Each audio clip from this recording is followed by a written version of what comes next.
আসসালামু আলাইকুম ওয়া রাহমাতুল্লাহি ওয়া বারাকাতুহু। প্রিয় ভিউয়ার্স, আশা করি সবাই ভালো আছেন। স্টপ টর্চার বিডি চ্যানেলের পক্ষ থেকে আমি খান রেজাউল ইসলাম রেজা সবাইকে আন্তরিক শুভেচ্ছা ও অভিনন্দন জানিয়ে আজকের পর্বটি শুরু করছি।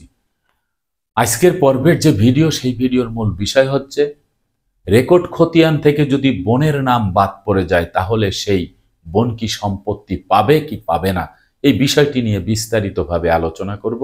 তাই ভিডিওটি না টেনে সম্পূর্ণ ভিডিওটি দেখার জন্য অনুরোধ রইল। আর ভিডিওটি দেখার পরে যদি ভালো লাগে, মন চায়, লাইক কমেন্টস করবেন, শেয়ার করবেন। আর আমাদের চ্যানেলটি যদি ভালো লাগে, আমাদের পরিবারের সদস্য হতে চান, তাহলে চ্যানেলটি সাবস্ক্রাইব করে পাশে থাকা বেল বাটনটি অন করে দিয়ে আমাদের সাথেই থাকুন।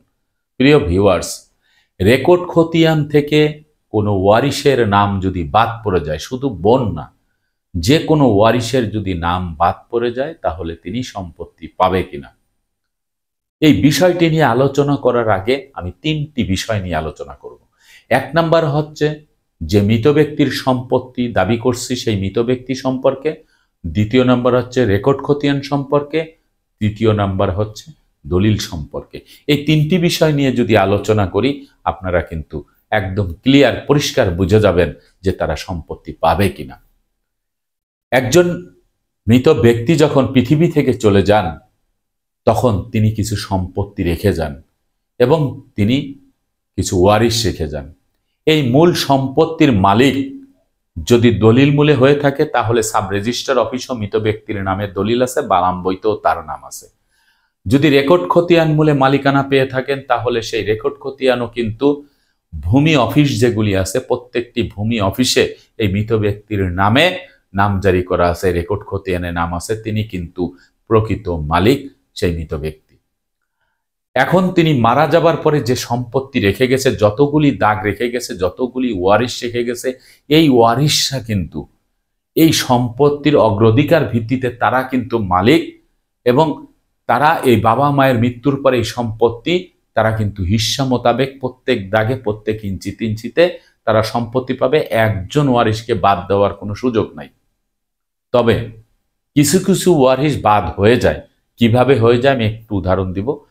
যদি সিএস খতিয়ানটি যখন হয়েছিল সেই সময় যদি বাবার নামে সিএস খতিয়ান না হয়ে যদি ভাইয়ের নামে সিএস খতিয়ান হয়ে থাকে, বাবার নামে কোনো সম্পত্তি নেই কিন্তু ভাই সিএস খতিয়ান মোতাবেক মালিক, কিন্তু বোনের নাম সিএস খতিয়ানে আসে নাই, সেই বোন সম্পত্তি পাবে না। আশা করি আপনারা এই পৈতৃক সম্পত্তি, মায়ের সম্পত্তিও কিন্তু সেম। নানার কাছ থেকে যে সম্পত্তি আসবে মায়ের মৃত্যুর পরে হিস্সা মোতাবেক তার রেখে যাওয়া যত ওয়ারিশ তারা সম্পত্তি কিন্তু পাবে। এটি গেল হচ্ছে পৈতৃক সম্পত্তি বা উত্তরাধিকার সূত্রে পাওয়া যে সম্পত্তি, সেই সম্পত্তি। দুই নম্বর হচ্ছে দলিলি সম্পত্তি। দলিল হচ্ছে ব্যক্তিগত ডকুমেন্টস। একখণ্ড জমি যখন হস্তান্তরিত হয়, বেচা বিক্রি হয়, তখন দলিল সৃষ্টি হয়। আর এই দলিলটি হচ্ছে জমির মালিকের একান্ত ব্যক্তিগত দলিল। এই দলিলটি সাব রেজিস্টার অফিস কর্তৃক রেজিস্ট্রি করা হয় এবং বালাম বইতে সেই দলিল এন্ট্রি করা থাকে। যদি জাল দলিল না হয়, সঠিক দলিল হয়ে থাকে, আইনগত দিক থেকে যদি সাব রেজিস্টার অফিসের বৈধ সিল স্বাক্ষর মেরে যদি এই দলিলটি রেজিস্ট্রি করা হয় তাহলে সেটি কিন্তু বৈধ দলিল। এই বৈধ দলিলের মালিক যদি মারা যায়, তার রেখে যাওয়া যে ওয়ারিশরা তারাও কিন্তু প্রত্যেক ইঞ্চিতে প্রত্যেক দাগে কিন্তু তারা সম্পত্তি পাবে, তাদেরকেও কিন্তু বাদ দেওয়ার কোনো সুযোগ নেই। এখন আসা যাক যে খতিয়ান। খতিয়ান হচ্ছে সরকারের দলিল। সরকার জানতে চায় এই সম্পত্তির মালিককে, তার কাছে কি পরিমাণ সম্পত্তি আছে, কোন শ্রেণীর সম্পত্তি আছে, এই সম্পত্তি থেকে কি পরিমাণ ভূমি উন্নয়ন করা আসবে, এই বিষয়টা সরকার জানতে চায়।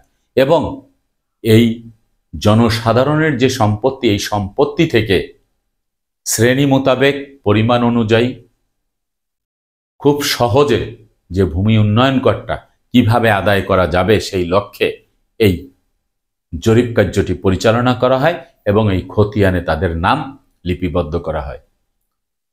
তাহলে সেই খতিয়ান থেকে যদি কারো নাম বাদ পড়ে যায় তাহলে তিনি মালিকানা হারিয়ে ফেললেন। কেন হারিয়ে ফেললেন?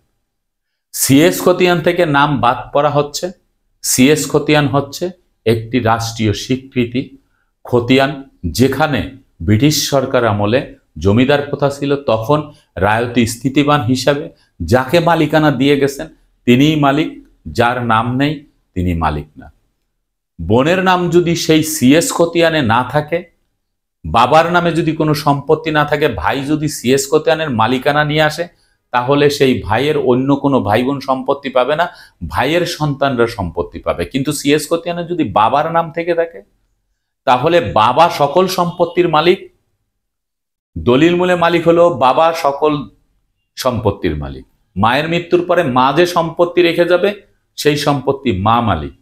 তাহলে এই যে মা বাবার যে সম্পত্তি রেখে গেল, এই সম্পত্তি যে ওয়ারিশরা আছে, সেই ওয়ারিশরা কিন্তু মা বাবার ঔরসজাত সন্তান। এই সন্তানরা কিন্তু তাদের রেখে যাওয়া সম্পত্তির সবাই কিন্তু এখানে অংশীদার, কাউকে বাদ দেওয়ার কোনো সুযোগ নেই। প্রত্যেক ইঞ্চিতে ইঞ্চিতে তাদেরকে সম্পত্তি দিতে হবে যত সময় পর্যন্ত আপোষ বন্টননামা দলিল না হবে। অবিভক্ত সম্পত্তি যতদিন থাকবে ততদিন প্রত্যেক ইঞ্চিতে ইঞ্চিতে প্রত্যেক ওয়ারিশ মালিক, কাউকে বঞ্চিত করার কোনো সুযোগ নেই।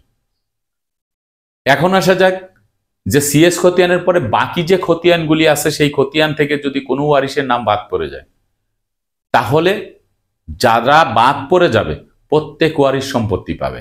কারণ এই সম্পত্তি তো বাবা মায়ের সম্পত্তি, মূল মালিক হচ্ছে বাবা মা। পূর্বপুরুষ ধরা হলে দাদা ছিল মূল মালিক, দাদার মৃত্যুর পরে বাবা মালিক হয়েছে, নানার মৃত্যুর পরে নানার সম্পত্তি মায়ের কাছে আসছে। তার মানে হচ্ছে বাবা মা হচ্ছে এই সম্পত্তির মালিক। একজন ভাইয়ের নামে রেকর্ড খতিয়ান হয়েছে, মামার নামে রেকর্ড খতিয়ান হয়েছে, এখন মা সম্পত্তি পাবে না, এদিকে ভাইয়ের নামে সম্পত্তি হয়েছে, বোন সম্পত্তি পাবে না। গণপ্রজাতন্ত্রী বাংলাদেশ সরকারের মাননীয় প্রধানমন্ত্রী ভূমি সম্মেলনে একটি কথা বলেছে, কোনো ওয়ারিশকে বঞ্চিত করা যাবে না, বোনদের সম্পত্তি থেকে তাদেরকে বঞ্চিত করা যাবে না।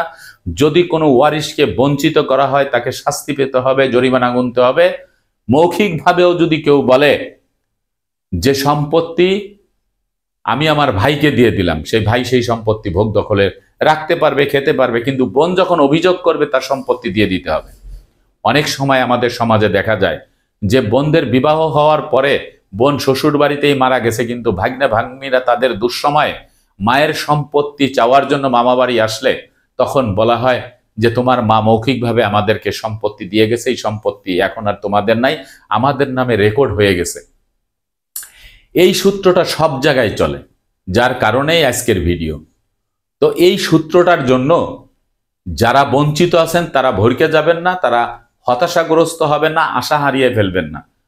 ওয়ারিশি সম্পত্তি যত সময় পর্যন্ত বঞ্চিত ওয়ারিশ সাব রেজিস্ট্রার অফিসে গিয়ে ওই ভাইকে, মামাকে, চাচাকে রেজিস্ট্রি করে না দিবে, তত সময় পর্যন্ত ওই ওয়ারিশ সম্পত্তির হকদার।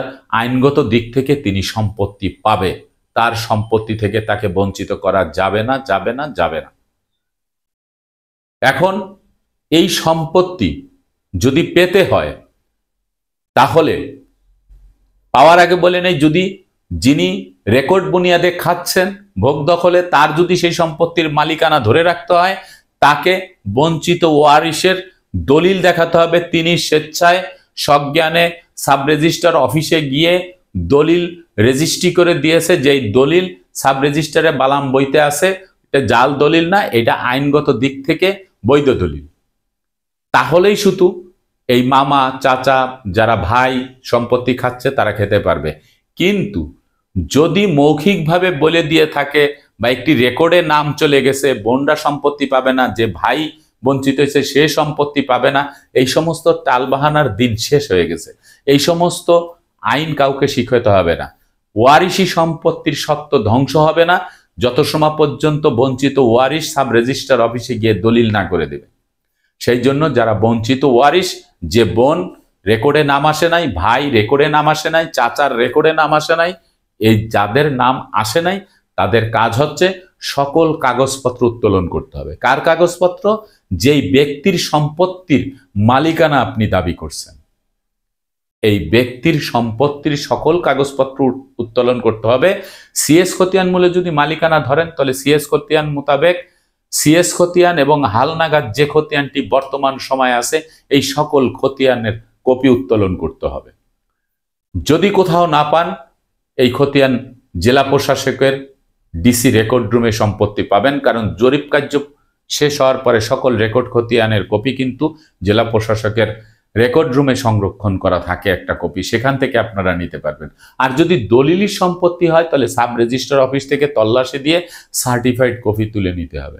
এই সকল কাগজপত্র সব কিছু উত্তোলন করার পরে আপনি কার জমির মালিকানা দাবি করছেন, কার জমির ওয়ারিশ, কোন ব্যক্তির ওয়ারিশ হিসাবে আপনি দাবি করছেন, সেই ব্যক্তির ওয়ারিশ হিসাবে আপনি যেই এলাকায় সম্পত্তি, সেই এলাকার ইউনিয়ন পরিষদের চেয়ারম্যান যদি মফস্বল এলাকা হয়, আর যদি শহর এলাকা হয় তাহলে ওয়ার্ড কাউন্সিলরের কার্যালয়, এই ওয়ার্ড কাউন্সিলরের কাছ থেকে আর ইউনিয়ন পরিষদের চেয়ারম্যানের কাছ থেকে যে যেখানে অবস্থান করবেন তার সেইখান থেকে ওয়ারিশ কায়েম সনদ কিন্তু তুলতে হবে। এই ওয়ারিশ কায়েম সনদের মধ্যে কারো নাম বাদ দেওয়া যাবে না। যে ভাইয়ের নামে রেকর্ড হয়েছে সেই ভাইয়ের নাম বাদ দিয়ে আপনি ওয়ারিশ কায়েম সনদ তুলবেন, আপনার ওয়ারিশ কায়েম সনদ কিন্তু জাল প্রমাণিত হবে। প্রত্যেকটি ওয়ারিশের নাম কিন্তু এখানে আসতে হবে। যদি কোনো ওয়ারিশ মৃত্যুবরণ করে তাহলে সেই মৃত্যুবরণকারী ওয়ারিশের নাম লিখে, মৃত লেখে, তার যে ওয়ারিশ আছে সেই ওয়ারিশের নাম সেখানে কিন্তু আসতে হবে। এই ওয়ারিশ কায়েম সনদ এবং সকল কাগজপত্র নিয়ে আপনারা একজন বিজ্ঞ আইনজীবী, যিনি দেওয়ানি আদালতে সিভিল মামলা করেন, অর্থাৎ জমি সংক্রান্ত বিষয়ে মামলা করেন, একজন অভিজ্ঞ আইনজীবী যিনি সবকিছু বোঝেন, তার শরণাপন্ন হয়ে আপনারা একটা বাটোয়ারা মামলা দিয়ে দেবেন। এই বাটোয়ারা মামলাটি দিয়ে দিলে আপনাদের সমস্ত ঝামেলা চলে যাবে, আপনাদের নামে জাজমেন্ট চলে আসবে 100%। আসার পরে এই জাজমেন্টের কপি দিয়ে আপনারা কিন্তু নামজারি করে আপনারা মালিকানা অর্জন করতে পারবেন। যখনই বাটোয়ারা মামলা দিবেন তখন আদালত কর্তৃক কিন্তু সেই সকল ব্যক্তিদেরকে আদালত তলব করবে যেই সকল ব্যক্তিরা এই সম্পত্তি থেকে এদেরকে বঞ্চিত করেছিল, তাদেরকে ডাকা হবে। এবং যদি সমন্বয় করে যদি ঠিক করা সম্ভব হয় তাহলে আপোষ মীমাংসার মাধ্যমে ঠিক করে দেবে, আর তা না হলে সরাসরি জাজমেন্টের মাধ্যমে আসলে আপনারা প্রত্যেক দাগে দাগে হিস্সা মোতাবেক যতটুক সম্পত্তি পাওয়ার ততটুক সম্পত্তি আপনারা পাবেন ইনশাল্লাহ। এতে কোনো ভুল নেই। সিএস খতিয়ান মূলে 100% সম্পত্তি পাওয়া যাবে। আমি আবার বলছি, এসএ খতিয়ান, আরএস খতিয়ান, বিআরএস খতিয়ান, যেই খতিয়ানেই আপনার বঞ্চিত ওয়ারিশের নাম না থাকুক, খতিয়ানে নাম না থাকলে কিছু আসা যায় না। দেখতে হবে মূল মালিককে। সেই মালিক যদি প্রকৃত মালিক হয়, বৈধ দলিলীয় মালিক হয়, সিএস খতিয়ানের মালিক হয়, যদি হয়ে থাকে, তার ওয়ারিশরা তার মৃত্যুর পরে তার ওর যত সন্তানরা কিন্তু 100% সম্পত্তি পাবে। সে ছেলে হোক আর মেয়ে হোক, সম্পত্তি দিতে হবে। প্রিয় ভিউয়ার্স, ভিডিওটি যদি ভালো লাগে তাহলে অবশ্যই চ্যানেলটি সাবস্ক্রাইব করবেন এবং পাশে থাকা বেল বাটনটি অন করে দেবেন। আজকের মতো ভিডিওটি এখানে শেষ করব। আগামীতে দেখা হবে অন্য কোনো ভিডিও নিয়ে। সে পর্যন্ত সবাই ভালো থাকবেন, সুস্থ থাকবেন, আর আমার জন্য দোয়া করবেন। আল্লাহ হাফেজ।